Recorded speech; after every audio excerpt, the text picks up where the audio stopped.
Well, my name is Dr. Muhammad Akmal Pasha, and I will be talking about indifference curve with assumptions. This is part one out of two, and I hold an MBA from IBA Karachi and MA Economics from Punjab University and PhD from NDU Islamabad. Here we go. Uh, Number one is that the assumption is that consumer is rational. When the consumer is rational, that means he knows about his interests. He can take care of his interest. वो अपना ذاتی मफाद समझता है, अक्ल व शऊर रखता है, समझदार है और जानता है कि उसका फ़ायदा किस में है और नुकसान किस में है. The consumer acts rationally so as to maximize his satisfaction. ये एक एजम्पशन है इन डिफरेंस कर्व की. दूसरी है कि there are two goods X for example apples and Y for example bananas and both of them are divisible. तो मिसाल के तौर पे इन डिफरेंस कर्व के ऊपर जैसा हम जानते हैं कि हमेशा दो ही चीज़ें होती हैं, एक एक्स एक्सिस के ऊपर और एक वाई एक्सिस के ऊपर. और उन वो दो ही चीज़ें हो सकती, तीन नहीं हो सकती. अलबत्ता बंडल्स दो हो सकते हैं, एक बंडल वाई एक्सिस पे, एक बंडल एक्स एक्सिस पे. लेकिन आम तौर पे ये दो चीज़ें होती हैं, जैसे हमने यहाँ लिखा हुआ है एप्पल्स एंड बनाना.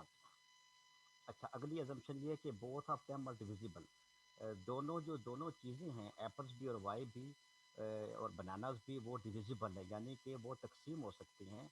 आप फॉर एग्जांपल आधे एप्पल्स भी ले सकते हैं और आधा आधा बनानास भी खरीद सकते हैं, क्योंकि आपने डिफरेंस के ऊपर, कर्व के ऊपर आपने कॉम्बिनेशन को सिलेक्ट करना है.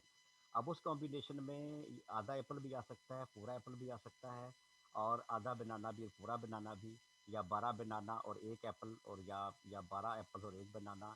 तो मुख्तलिफ कॉम्बिनेशंस जो उसके ऊपर वो मुमकिन है. और चंद एग्जाम्पशंस वो भी हैं जिसको हम किसी हद तक पहले कवर कर चुके हैं कि the consumer possesses complete information about the prices of the goods in the market. तो वो बनाना की कीमतों को भी जानता है और एप्पल की कीमतों को भी जानता है. The prices of the two goods are given, और दोनों की कीमतें जो है वो बाजार में दी हुई हैं, उनको वो कम या ज़्यादा नहीं कर सकता एक गिवन टाइम के ऊपर. The consumer's taste habits and income remain the same throughout the analysis. तो जब तक हम एनालिसिस कर रहे हैं इन डिफरेंस कर्व का, तो कंज्यूमर का टेस्ट भी नहीं तब्दील ना होना चाहिए, क्योंकि अगर टेस्ट तब्दील हो जाएगा, हो सकता है वो बनाना की तरफ ज़्यादा बाइस हो जाए या एप्पल्स की तरफ ज़्यादा बाइस हो जाए. उसकी हैबिट्स तब्दील नहीं होनी चाहिए खाने पीने की, और इनकम भी तब्दील नहीं होनी चाहिए. और वो तमाम फैक्टर्स जो उसकी चॉइस को इफ़ेक्ट कर सकते हैं, वो चेंज नहीं होने चाहिए.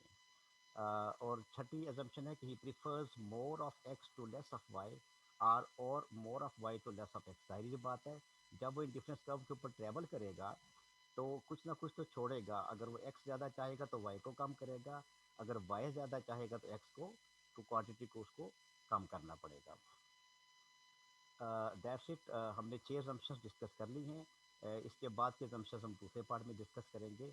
आप उसके लिए नेक्स्ट क्लिप को ऑन कीजिएगा.